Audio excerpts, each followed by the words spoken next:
Hello and welcome to a Need to Know video from the Writing Center at Wallace Community College.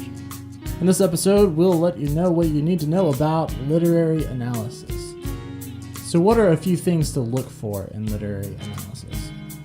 Well, first, you want to make sure students avoid summary. Many students, when writing their paper, summarize the plot of the story, poem, or play that they're writing about.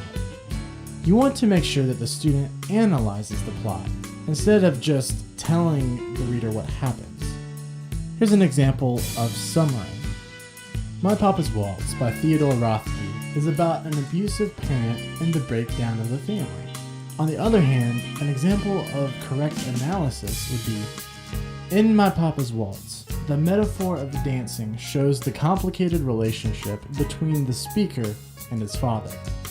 Second, help the students focus on specific literary characteristics. Instructors usually include a list of topics and/or literary characteristics with the assignment. So the best thing to do is to ask the student to see the assignment sheet. Common characteristics included in those assignments are setting, metaphor, theme, and character or character motivation. Here's an example of using one of these characteristics in a thesis statement. The setting of The Yellow Wallpaper by Charlotte Perkins Gilman shows how the main character of the story is trapped in many different ways. Third, make sure students use quotations to support their argument. Along with quotations, you'll want to make sure that the students begin with a signal phrase. These phrases usually start the sentence. Common examples of signal phrases include, the author writes, according to the narrator, or the narrator states, etc. Students may use a colon to set up the sentence, such as, the narrator claims to see something in the wallpaper, colon. I didn't realize for a long time what the thing was that showed behind the dim sub-pattern, but now I am quite sure it is a woman. Most of the time, however, you'll want to make sure the student uses a comma to connect the signal phrase with the quote. Here's an example of using a comma.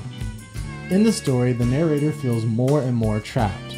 The author writes, comma, I lie here on this great immovable bed.